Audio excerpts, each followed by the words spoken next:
Florida versus Tennessee game here to a preview. I'm going to be honest, Tucker. I didn't look at the score. You guys played New Mexico or New Mexico State? New Mexico State, yeah. Mm-hmm. New Mexico State. Yeah, New Mexico is actually pretty solid. So New Mexico State makes a bit more sense. But can you tell me the scores of that game? All right, 42-9 was the score in this game. Mm-hmm. First time Tennessee has not allowed more than 10 points in a game this year, courtesy of a missed extra points in garbage time. But to be completely honest, outside of the defensive play from this team, which has been lacking for a lot of the season, I think the offense was a little bit disinterested in this game. I don't really think that's going to carry over to next week. It's just one of those things where, like, you got to get rid of the late season bye games, which is what they're doing next season in the SEC, and I'm thankful for that because, like, I had an opportunity to go to that game, and I was like, there's just so many other great games on TV. Like, I'd rather sit at home and watch Texas A&M, South Carolina before I knew that would be a great game. Yeah.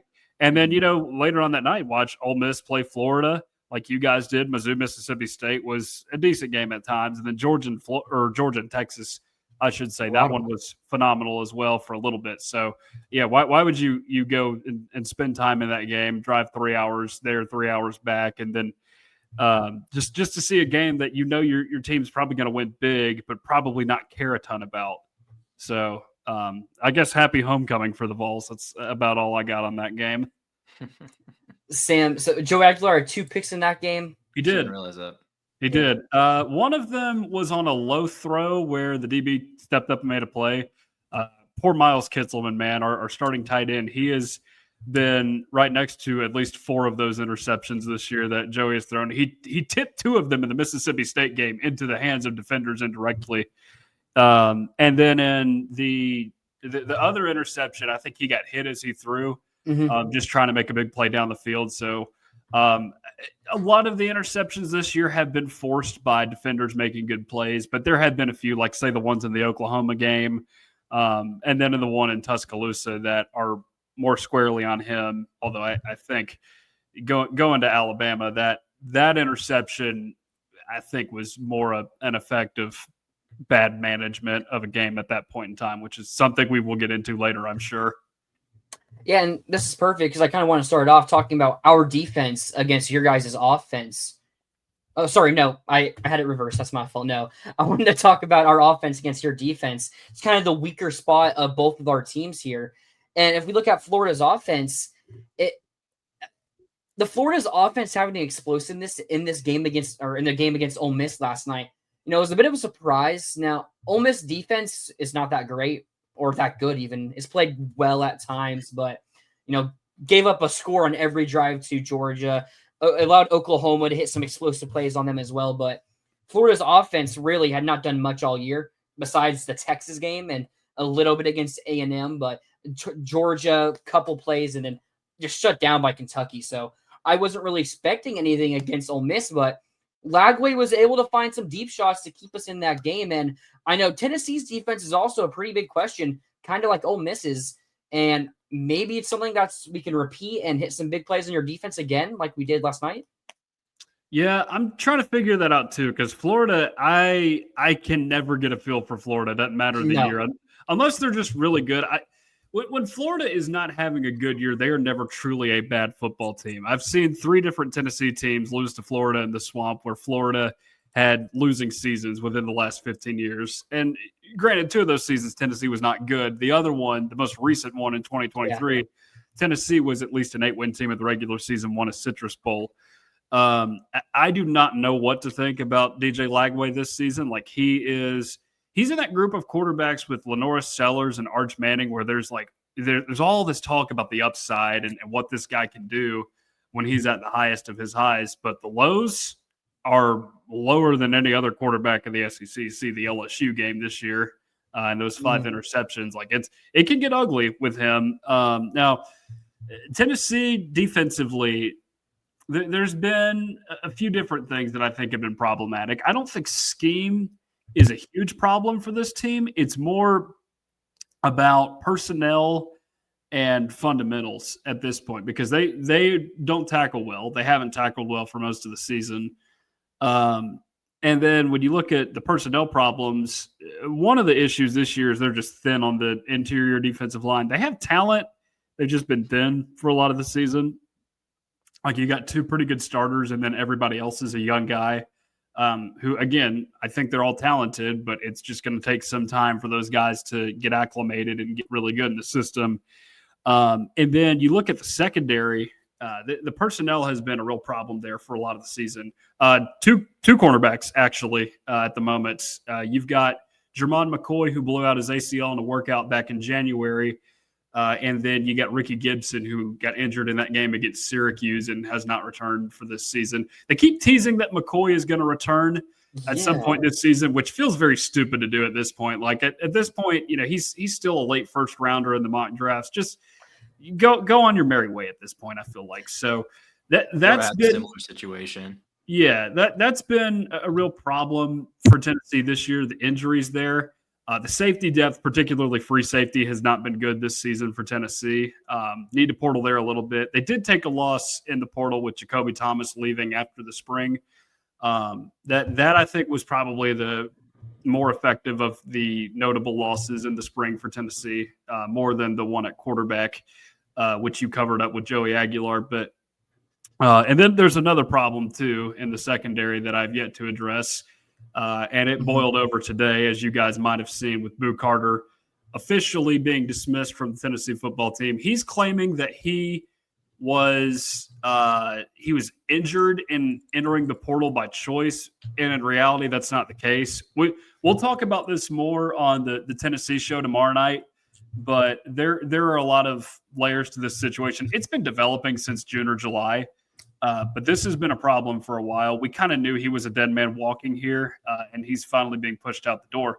But this was a guy that could have been an all-SEC caliber player had he, stayed the course and done what he needed to do to get back on the field. And he's just he's been disinterested the entire season. They didn't even play him at defensive back against Oklahoma. They just let him return punts. Yesterday, not only did he not return punts, he was hurt, so to speak. We don't know if he was actually hurt, but he wasn't at the stadium, and they couldn't get a hold of him until sometime today. Heupel was pretty displeased in the press conference last night when asked about that. He was basically saying there's a certain standard you have to meet to be in that locker room, and that's the last comment I'll have on that situation, and he dismissed him today. Why on earth they let that play out over the course of an entire season, I don't know. But, yeah, there have been a multitude of problems for Tennessee in the secondary this year. It's not all injury related. Part of it's depth, and then part of it is a guy just having his head in places he shouldn't. I'm going to be honest. I had not seen that. No, I hadn't either. You messaged me saying the Boo Carter situation. I just assumed there was probably some more drama because I remember in the preseason – Tyler, we were talking about, hey, this is someone that might not even play this year with all the transfer talk. But, our feed's been pretty compact the last 24 hours with drama, football, and Lane Kiffin. So, yeah, you guys have bigger fish to fry. Somehow just – and I've been in a car for 11 hours today, and I didn't see that once on Twitter. So, that's just how compact Florida's Twitter is. But, yeah, Tyler, you got something to say? Yeah, well, I'm just kind of curious, like looking at the defense just overall, because obviously we were talking about the secondary, but like when I dug into the numbers for this game, like I knew it was a struggle for the defense, but because last year this defense was a big part of probably the main part of the reason why Tennessee was so successful. But it's, looking at the numbers, they're like 120th or like 117th in EPA per play as a defense. It's like, success rates, they're near the bottom. Like I didn't realize things were so bad, especially even against the run. I see 130 in success rate against the run. So like, is it just the losses up front? Is it just losing guys like James Pierce? Like I know you mentioned the personnel. Is it as just simple as the guys that Tennessee graduated and lost to the draft? To an extent, yes. You mentioned James Pierce. He's an edge guy. I actually think Tennessee is good off the edge this year. The problem is the interior. You had two guys in the interior last season, starters, and Amari Thomas, who was a 5-year guy here at Tennessee. I don't know where he is right now, maybe trying to find his way onto a practice squad. And then they had second-round draft pick to the Kansas City Chiefs, Omar Norman-Lott, last season. That was another one that was a big contributor for Tennessee up front. So you lose him. And then we've mentioned the corners as well. And it's not that the guys that Tennessee has played this year at corner are bad necessarily. Like Colton Hood is actually projecting a low-end first-round pick as well, who was one of – because he was going to get in the mix this year, but he's been mocked really high so far this year. He's actually scored 2 defensive touchdowns for Tennessee. And then you got another guy in Ty Redmond, who's a true freshman, not a super highly recruited kid. And – he's doing his best to hold his own this year. It's going to be tough when you're thrown into the fire. Like the Georgia game, for example, you're going against the best of the best talent in college football. Your third game as a freshman in college, like it's just going to be hard for you out of the gate. So that's been a little bit of it. And, more recently, and this has not been as much of a problem, not in the Oklahoma game necessarily, but Kentucky, it was a little bit of a problem.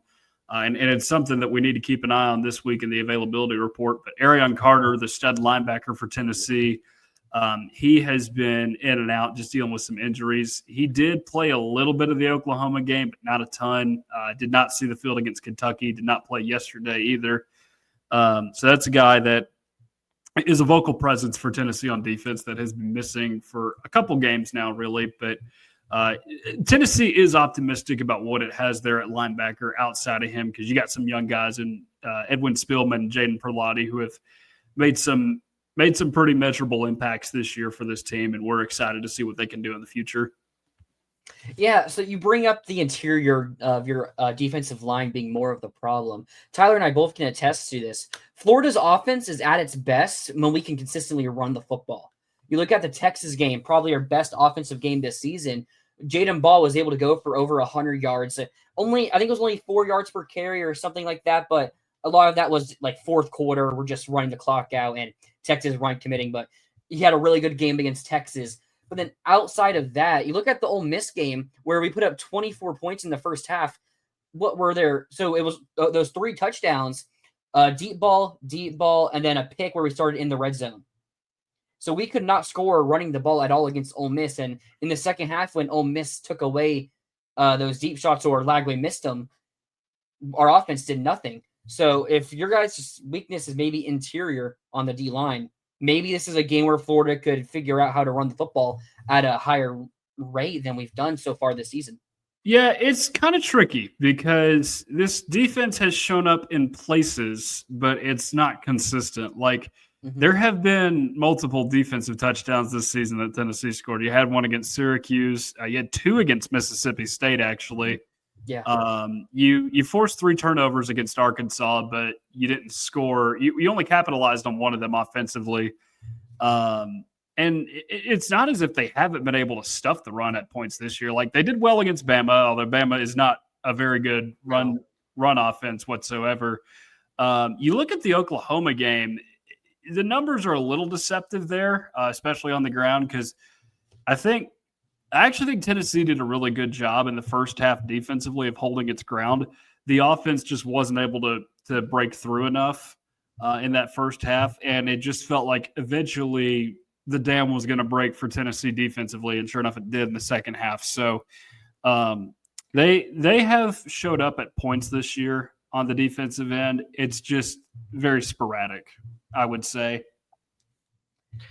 I don't know how much of Florida you've watched. Obviously, as a 3-7 team, and you've got your own program to keep an eye on. But like, from what you've seen, like what about this Florida offense, if anything, is most concerning to you? Whether it be like a player or just an element of the offense. I think I'm going to agree with you guys about the run game. Like, that would be something that I think they could potentially exploit, just because Jaden Ball is one of the few good pieces about that offense that has been healthy all season. Because I know that injury report that extends on for days right now. I don't know if anything is changing. I saw is it Trey Wilson that's out for the season? Yeah, at receiver. Okay, because I know he was questionable going into the Tennessee game last year, and then he played. But yeah, Florida been banged up at receiver for a lot of the season. I know Dallas Wilson's another one that's had some trouble staying on the field for that very reason. Yeah, he's out. So both the Wilsons are out for the year. Yeah. So it's tricky with Lagway because, again, like I said before, he is the most boom or bust player in the SEC. It feels like even more so than Lenora Sellers or Arch Manning at times, just because you see the negatives every now and again, and you're just like, man, this guy, he cannot get out of his own way. How does this keep happening? But I would have to say, with Florida being down a little bit at receiver right now, that might be something Tennessee does not fear quite as much. Now, Lagway, again, he could produce a lot, and I just know how it goes in the swamp for Tennessee. I would not be surprised if he does, but I could see it going the other way. It is just so hard to tell with Florida every single year, and this is a year in which I don't want to sound negative, but Florida is playing for pride and dignity at this point. Tennessee, essentially what it's playing for is just a way to position yourself better for a better bowl game, I guess. Because there's some people trying to throw Tennessee as just like a dark horse CFP contender at this point. That's just not happening. It's not Tennessee fans that are doing it either. Like, nobody really thinks Tennessee can get in at this point. So I don't ever remember there being a game where both teams truly did not have much to play for, which is why I'm a little bit more intrigued by this game now, just because you could see some different things happen. And again, like we mentioned at the beginning of the show, this game is being played in November. Very few times does that happen in the modern era of college football. Yeah, you mentioned our receivers, Dallas Wilson and Trey Wilson, being hurt. We have some good receivers, though, still outside of them. I mean, freshman Vernell Brown, he played against Ole Miss, but I don't think he had any receptions. Or he didn't play much. I know he was a game time. I'm pretty sure he played. I thought I saw number 8 out there. I think he did, but he did not get targeted. Yeah, he didn't have he was a game time decision, so he didn't play that much, and limited targets. But our other receivers still outside of that, TJ Abrams had a good game. He had one of the explosive plays. J. Michael Sturdivant and Ada Mizell, and I assume Vernell Brown's going to be good to go for the Tennessee game. Like, probably won't be on the injury report if he played against Ole Miss. So I think our receivers are good, and I think the question's more on Lagway and something that's interesting here. Lagway's best 2 games this season were probably the Texas game. He was SEC Offensive Player of the Week, had a really good game there. And Mississippi State probably was the second best game. I mean, it's Mississippi State's defense. It's not hard to see why, but both of those games were at home. And now one of his worst games was USF early in the season when he was still recovering from his injury. So it's like, I think there's been a pretty significant shift after our first bye week after that Miami game. And his 2 best games since were both our home games against Texas and Mississippi State. So maybe that's something that can also feed on to this game against Tennessee. And you look back to last night, I think it was 9 of 17 for 180. I don't have his exact numbers, but he was 1 interception. Come on, for the game or for? Yeah. He was 16 of 31 for the game. What am I thinking of? Okay, I may have looked at halftime his stats, and then I think that's what happened. I think no, you're right. His halftime numbers were 9 of 17 for 150, and then he finished 16 of 31 for 218. For 218. So yeah, he hit some explosive plays, but outside of that, a bunch of inconsistency. So you're missing a lot of players in that defensive back room. Maybe it's something where Florida can hit some more explosive plays, and there still is. I think there still is something to play for this team. We've talked a little bit about the Lane Kiffin rumors, and especially if you're an offensive guy, it's not just if Lane does come to Florida, it's not one of those things where Lane's recruiting you. You kind of got to recruit yourself a little bit to Lane with how bad this offense has been. And I know Lagway was a 5-star, but Lagway is not guaranteed a spot if Lane is here. And 2 more games, he showed some impressive plays against Ole Miss. If he can do that in his last 2 games, and these receivers as well, maybe that's something that could play a factor here in playing for something and, not giving up. Yeah, I think that could be part of it. And another wild realization, as you said that, Tyler, Florida could literally go 4-8 this season and win all of its SEC home games. if Tennessee were to lose on Saturday, which is insane. It's again, it just goes to show you Florida is never truly bad when they are not good. It feels like it happens every single year. Maybe you guys disagree as Florida fans, but I just come to expect the nonsense to happen every single time I turn on a Tennessee and Florida game, because I remember I was at the game 2 years ago down there, and Florida's coming off a loss to Utah early on in the season. They're feeling a little battered. They're feeling a little bruised. Then the second quarter happens, and suddenly it's just like you're watching the same horror movie over again. And you're just like, well, maybe Florida's good this year. We shall see. And then sure enough, they spiraled in the last 5 games of that season. And you're just like, well, here we are again. We had a solid season. You won a Citrus Bowl.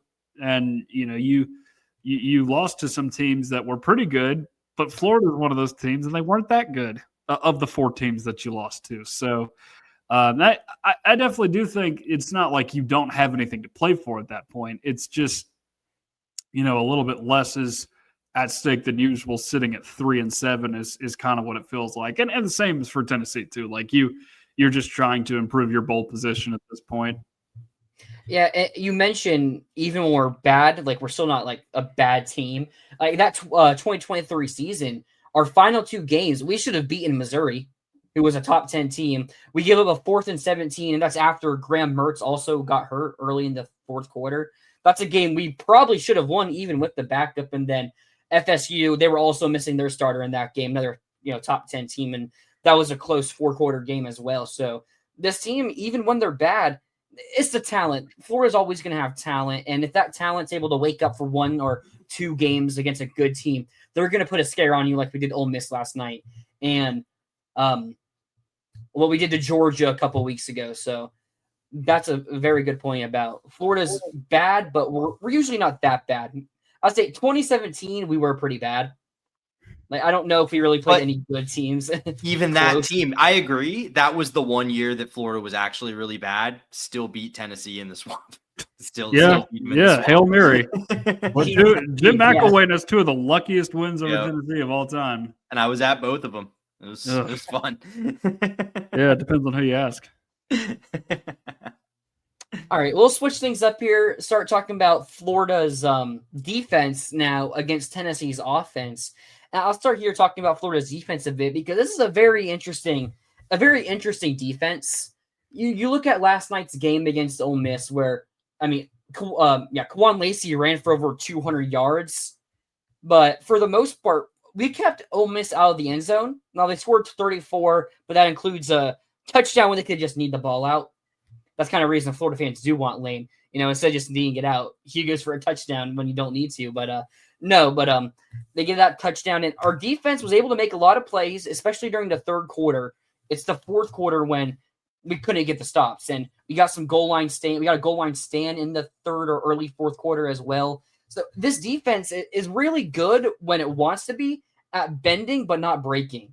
We'll give up a lot of big chunk plays, leave receivers open, but we don't give up the deep balls. We don't really do that too often or give off big explosive runs. It's just teams are able to gush us for 6-yard run, 12-yard run, 15-yard pass. But then when it gets to the red zone, or maybe when you're near midfield, we're able to get a big time sack at that point. But our defense has been, when it wants to be, the Kentucky game kind of just throw out the window. No one tried in that game. It's just, if you're looking at that game to make your pick here, you're probably not looking at this game correctly. No. So you really look at the rest of the season here, where our defense has just been able to keep teams from scoring. But I know your offense, you're going to have a lot of yards in this game. I don't really doubt that. It's Florida. It's in the swamp. Tennessee coming to the swamp. Anything can happen. I would be surprised if we held Tennessee to under, 400 yards at least? Yeah, maybe. That'd be surprising to me. Yeah. So this team, it's weird because Josh Heupel teams are usually best when they are running the football well. Mm-hmm. And this team has done a terrible job of running the football, but it just hadn't been as big of a factor, I feel like, this year as it has been in years past. Really, outside of the Arkansas game, you've not seen a ton of crazy outputs in SEC play. The Georgia game is what it is. Like, Tennessee was able to throw on Georgia a lot in that game. which is a big part of the reason why it stayed close, especially there late when Tennessee got down in the third quarter. Looking at some of the other ones, Mississippi State, I just think out of choice, they decided not to run the football. Because if they wanted to run the football, they were able to get like 10, 15 yards a run for a lot of that game with Sean Bishop. So I don't know why they decided not to. Bama, it was more of a too little, too late type thing. Like they did get Deshaun Bishop going later on in that game, but just weren't able to run the ball effectively early. And then you look at the last two SEC games, Kentucky, they just didn't need it because Kentucky's corners decided to man up on Tennessee's receivers, which is a terrible idea. Yeah. And then Oklahoma was very good at stopping the run, like just a lot of 1-2 yard runs on first down. But I also think Oklahoma's defense is probably one of the most challenging to have to play against in the SEC. So that's a big part of it as well. And unlike what you saw last season with Dylan Sampson, most Heupel offenses are more of the running back by committee thing. You're going to see Bishop used more than the other guys, but Star Thomas and Peyton Lewis, figuring Peyton Lewis is healthy because he did have to be helped off the field yesterday. And Bishop did too, but Bishop appeared healthy. But Lewis looked a little bit more severe, so we'll see if he plays in this game. But you look at the passing game. Other than maybe Texas A&M, I would say this is probably the best receiving core in the SEC that Florida is going to face all season. Chris Brazzell, he's not been as productive later on in the year as he was at the beginning, but he's still been very productive for this offense. He's a long strider at about 6'5", 200. Braylon Staley has been a very productive receiver for Tennessee this year. We didn't know what we'd get out of him, but he's coming in his redshirt freshman season. He's had a pretty nice season. And you look at their other receiver, Mike Matthews, he was the highest recruited of those three receivers. He has been productive this year. He's been a little bit outshined by those other guys, but he's still a guy that you have to look out for. So I would say Tennessee is going to challenge Florida in that regard. Now, the one thing you do have to think about, and I think we mentioned it earlier on in the show, is the potential for interceptions from this Tennessee team. Because Heupel quarterbacks have not generally turned the ball over much, at least through the air. Like Hendon Hooker, I think, only had 5 total through 2 seasons at Tennessee. I believe Nico and Joe had 6 or less each. And Joey is at 10 right now. And part of that is Joey just trying to make plays down the field, which, I can appreciate because Nico was not willing to do that last season. Or if he tried, he just was nowhere close with it, which I think was a little bit of a problem as we went on in the season. But no, Joey is clearly showing some effort there, and I appreciate that part of it. Now, could that get him in trouble in the swamp? Maybe. I think that is probably the most hostile road environment Tennessee is going to play in this season if the fans are still checked in. Mississippi State, I don't think was that strong of an environment because once the bells stop ringing, they're not loud at all. If the TV broadcast is any indication. Tennessee always takes over Kentucky when they go up there. It's a 2.5-hour drive, and it's usually basketball season by the time Tennessee plays at Kentucky. And then Alabama, Tennessee lost that game by 17. But one thing that I've always said about Alabama is that is a place where the team has always been really good and the coach has always been really good since they've been on this sustained run. But the environment is not that good. I've heard that. Like if you were to go there for a game, I think you might be a little bit disappointed with the fan experience. Now, the team is not going to let you down aside from last night, but they're typically a tough place to go and win just because that team is good. Florida, it's the environment. I will say that much. So if the fans are still checked in, I could see that causing some problems on offense. I know pre-snap penalties were a bit of an issue the last time Tennessee went down there. So we will see if that is a problem again this time around. Hey, Tyler, I wanted to ask you, last night against Ole Miss, Florida's pass rush has been very inconsistent. Against Texas, it was really good. Last night against Ole Miss, it was really good. We mentioned Joey Aguilar will turn the ball over when pressured, and if you can get pressure to him. And you were talking about it a little bit earlier, Sam brought it up. If Caleb Banks is cleared for this game, I think our defense is going to be electric. They'll have a spark, especially being at home. We saw our defensive pressure, or our front seven, get pressure last night against Ole Miss, and if Caleb Banks returns, is that something that maybe could help Florida get some stops and or some late game pressures to help Florida win this game? Yeah, I mean, if you're getting Caleb Banks like in full, yeah, for sure. I mean, I think the question would be just guys barely played football this year. We don't know. Yeah. Obviously, working really hard to come back from an injury that we kind of thought might have been season ending. So just hard to say where he's at from a health perspective. But I mean, do you have insight here? I've heard he's healthy. Okay. Well, I mean, if he's at 100% or pushing towards it, I mean, yeah, I think that makes a massive impact. I mean, we saw he took over games during that run to end last season. So, but sticking on the Tennessee offense, Tucker, I'm curious. Like, you mentioned Aguilar, like kind of the limiting factor has been the turnovers, and that's the thing that's sort of holding him in this offense back at times. But, obviously a guy that kind of came in, obviously the storyline of kind of the summer in college football, arguably, was the way Nico left. And, coming and getting a guy who had transferred to UCLA, was previously at App State, and frankly, like, wasn't all that great at App State, at least statistically, production wise. I mean, it seems to me like, at the very least, it hasn't been a considerable drop off. If anything, maybe is upgraded from Nico in some capacity. Like, where's the level of confidence in Joey, and how would you kind of assess the way he's performed like overall this season? Yeah, I think it's been a welcome surprise for this team, because I mentioned it when I was talking about the offense a second ago, but Nico was not very trustworthy going down the field. Like, yes, Joey can throw some interceptions from time to time, but hey, at least he's trying to make the plays. Nico will go from one progression to just trying to make a play with his legs very quickly and try to extend the play when he probably doesn't need to be doing that. I think a big part of the problem this team had last year that led to a lot of sacks was Nico's decision-making. I don't think it was the offensive line's fault as much, just after having watched some of the film and just seeing what Nico did back there. But it's absolutely been an improvement because this is a guy that, of course, came in, learned the offense in about 3.5 months. And, he's going to say that it was not the easiest thing to learn. It's getting used to the pace, I think, is the big thing with Joey in this system. I think now you've got a guy in it that can run it a little closer to the way that Heupel wants him to, which is something Nico was not able to do last season.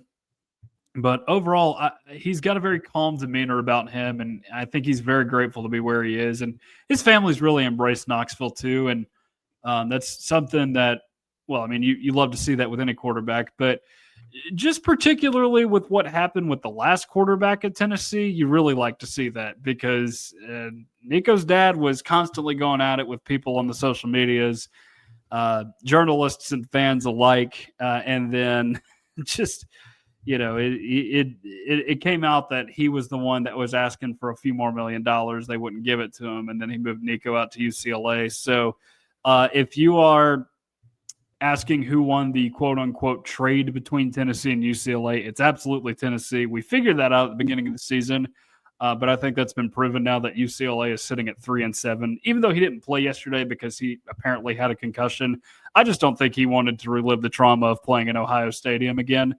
But yeah, Tennessee has absolutely improved there, because Nico, because they kept making all kinds of different excuses. One day it was, oh, we want to be closer to our family, or oh, we want this much more money, or oh, we're not returning very many guys this year because a lot of these receivers have hit the portal. And a new thing came out each day that this was happening, and it just got old after a while. So I think Tennessee is very glad to be in the situation it is with Joey Aguilar right now. And it's been a pleasant surprise, even if he is turning the ball over every now and again, maybe a little bit more than the average Tennessee quarterback under Heupel. But, he's at least making plays, and I think that's what you want out of your quarterback.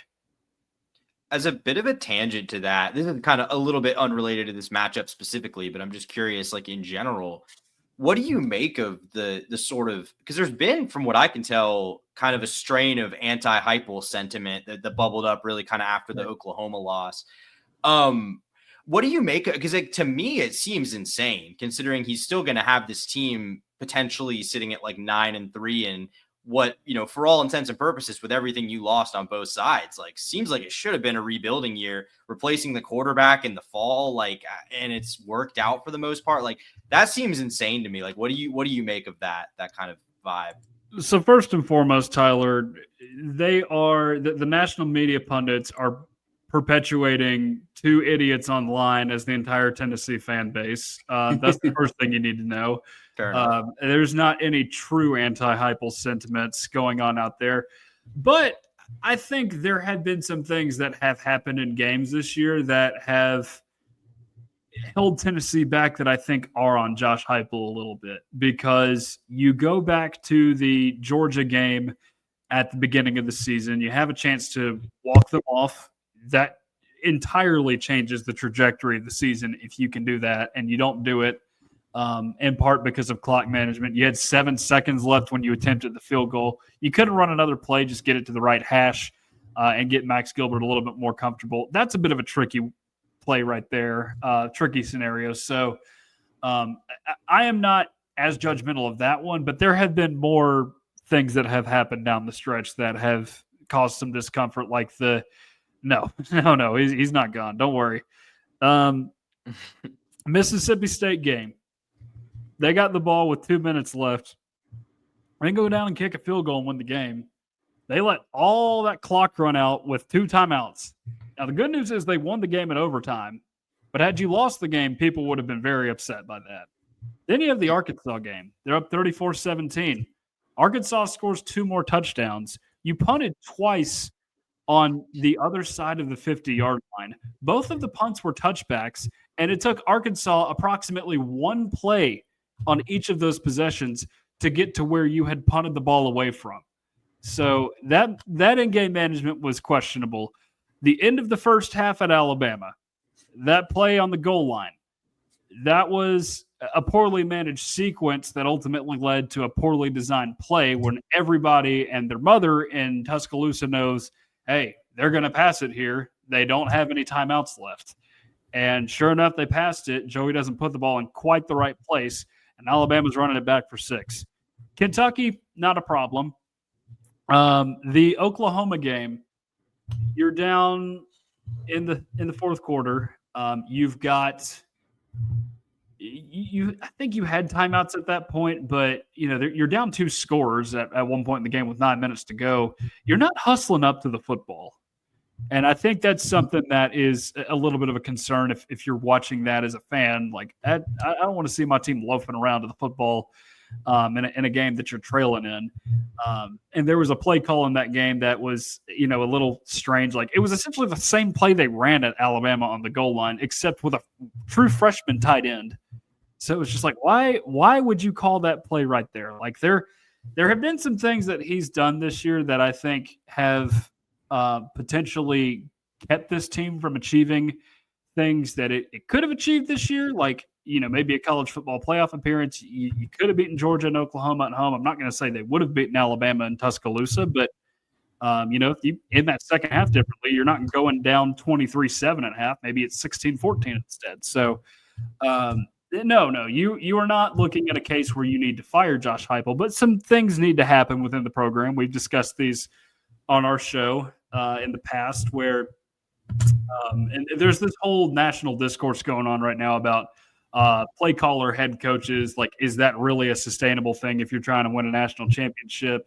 And I do wonder if that is getting in the way of Josh Heupel maybe managing the other stuff in the game, because he is a good play caller, don't get me wrong, but I just think it's something that could be getting in his way this year.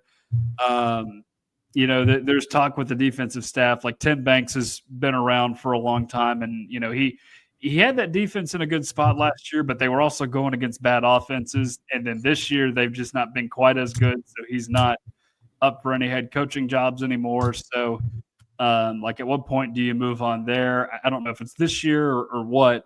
And then the other thing too that I mentioned in the past, and this is not really an on-field thing, but and as it relates to the situation that occurred this afternoon, you need a general manager to oversee some of this stuff going on, because Heupel, I'm telling you what, he is not a bully by any stretch of the imagination. And that's not always a bad thing. But when you got guys who are running around the program and not, not really giving it their full attention, like say Boo Carter or Nico, and they're looking elsewhere and they're getting on the nerves of their teammates. They're becoming a little bit of a locker room cancer. You need somebody to manage that, especially in the portal era and the NIL era. And it's different because you have to re-recruit your own roster, sign these kids to contracts, and get their deals done and all that. And Heupel doesn't want to oversee that. A lot of coaches have actually gotten out of head coaching roles because they don't want to have to deal with that anymore. And I think it would be wise if either Heupel or somebody within the athletic department, Danny White, the athletic director, somebody were to just get them a GM at this point in name. That way they don't have to worry about this stuff. But I know that's kind of a long-winded answer to your question, but no, I don't think Josh Heupel is on the hot seat, not for at least a few more years. But I do think he has to look inward and make a few changes if you really want to take this program to the next level, is kind of how we're looking at this. Yeah. That makes sense. Let's get into our picks here. Tucker, are you going to make your pick on our show, or are you going to wait for your show? I don't You know. can wait if you need to. You can wait. Yeah. You can just give us some general thoughts if you want. Oh, goodness. This is so hard, man. Because on paper, Tennessee has been better a lot of years, but that's the problem. It's on paper. Then the game actually happens and Florida ends up winning more often than not. So the minute I saw the kickoff last night, it's like, oh God, here we go again. You got a night game in the swamp. What could possibly go wrong? My co-host, by the way, he was just like, oh yeah, I would love to have a night game in the swamp. It'll be cooler down there at night. It's like, Jordan, buddy, it is in November, first and foremost. Number two, do you want those reptiles getting rowdy in the middle of the night with their jorts and all their crazy shenanigans down there in the swamp? Do you want that? I was down there for it 2 seasons ago. I can tell you, Tennessee does not want that. They really don't want it. So I always struggle with this one because, my heart wants to say Tennessee will finally get it done because here's the thing, guys. I'm 23 years old. The last time I saw Tennessee win in the swamp, I didn't really even see it. I was a year and a half old. If they don't win this year, I will be 27 years old the next time they can have an opportunity to win the swamp because for the first time in 30-something years, Tennessee and Florida will not be playing each other next year, which is kind of sad. Honestly, it is a little bit sad. Maybe it's not so sad for Tennessee's purposes, but I want to see Tennessee win this game so bad just because they haven't been able to do it for most of my life. That makes sense. Natuno, what is your prediction for this game? I'm having trouble picking it here. Yeah, this one's a little tough. And I also, I was 4 years old the last time Florida lost to Tennessee in the swamp. I also don't remember it. So as my entire life, as long as I can remember, Florida's won that game in the swamp. I mean, look, if you would ask me to predict this game on the show a week ago, I would have probably given you a pretty similar score prediction to the one I made for the Ole Miss game, which was like 35-17. I kind of just thought the team had kind of folded it in. Who knows about FSU, but I was kind of like, Ole Miss and Tennessee, those are much better teams. It'll probably be pretty ugly. I don't think that anymore. Just because of the effort they showed last night. I think there's still, maybe there's the Kiffin element, maybe there's that angle, but I think you could argue that the rivalry game and the streak will be enough to get that kind of effort out of them this time. And I think honestly, Tennessee is a better matchup for Florida than Ole Miss was, but I worry about the Florida's defense's ability to get stops in this game because it's been a little iffy, getting iffier as the season goes on and it gets more banged up. So, I think Florida will score some points. I mean, they scored points at least in the first half yesterday against what I think is probably a better defense. I think this one will be close, actually. I just think Florida hasn't really proven it can find ways to win. It's struggled to do that this year. I think Tennessee does finally get it done, but I think it's in very stressful and uncomfortable fashion if you're a Tennessee fan. I got like 31-28 Tennessee. Okay. It's never comfortable. It's No. never comfortable when Tennessee wins. It wasn't comfortable in 2022 when they were up 2 scores with 2 minutes to go. They didn't make it comfortable. Last year, Tennessee's got a chance to win the game and, get Florida off the field. But guess what? DJ Lagway hit Shimdike down the field, forces overtime. Billy Napier could have gone for 2 and won the game right then and there. It's never comfortable. No, I'm in the same spot you're in, Tyler, where if you would have asked us last week, I would have been maybe a bit closer than I had to Ole Miss game, but I would have been comfortably picking Tennessee to win this game. But the thing with Caleb Banks is I've heard he's healthy, and it's not a health issue. It's whether does he want to risk re-injury again. Is 2 games going to help his draft stock that much at this point? I've heard he wants to play. He was dressed out. I have a picture of him dressed out during warm-ups for the Ole Miss game. I think he is going to play, and I think this is going to be a 4-quarter game. I think our defense is going to be able to step up and make those late plays, and we've been so close in so many games, and because it's in the swamp, I think I'm going to pick Florida to win this one, which is a bit surprising. I think I'm going to take us to win this like 28-26. Very close game. I think Tennessee has the ball, or not last. I think we're going to need it out, but I think Tennessee has the ball, the chance to take a lead late in the game, and I think our defensive line or linebacker, blitz, whatever we do there, I think it's going to make enough plays to get a sack or force a Joey Aguilar turnover. In a game that we probably should lose, I think Tennessee's going to out-yard us by 150, 200, maybe even yards there.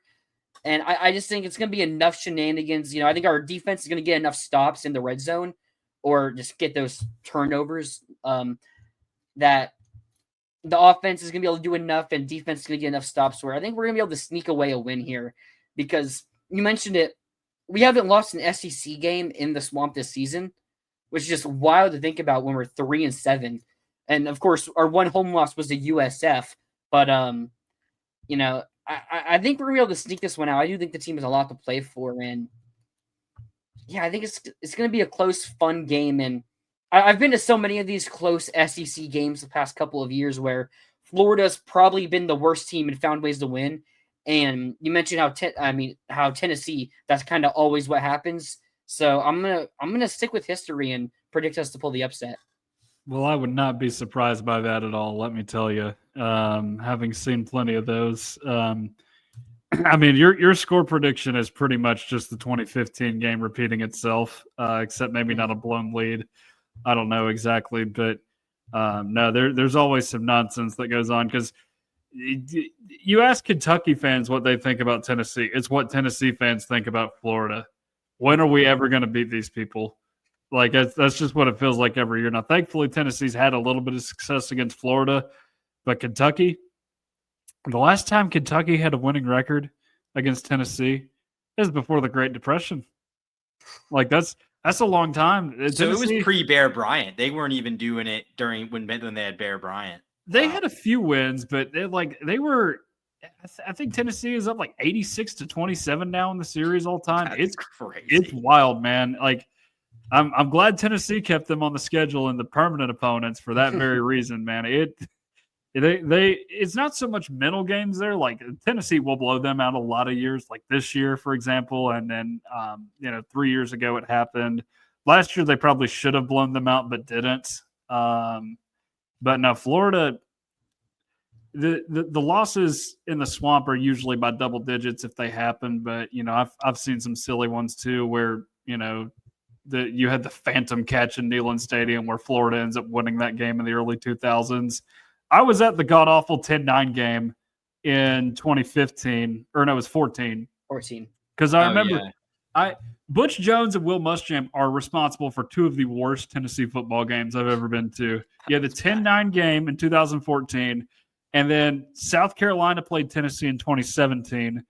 Tennessee loses that game 15-9. Had a chance to win late, but Garantano threw an incompletion on 4th and goal. So I get annoyed by Will Muschamp. I think that's part of the reason why I don't like Florida so much is because that guy was just not a great coach at all at Florida, and yet he always found these dumb ways to beat Tennessee every single time. Tennessee didn't beat him until 2019 when he was at South Carolina, and then McElwain kept up the dumb trend for a couple years too. Yeah, I think the thing with Muschamp being able to have success against y'all, and especially at Florida, was the fact that our defenses were elite when he was here, and even the years the 1 year where we went 4-8, our defense was still great. We had a lot of injuries that year as well, but our defense was still great, and your guys' offense were also terrible at that point. So it was a very favorable matchup for Florida, but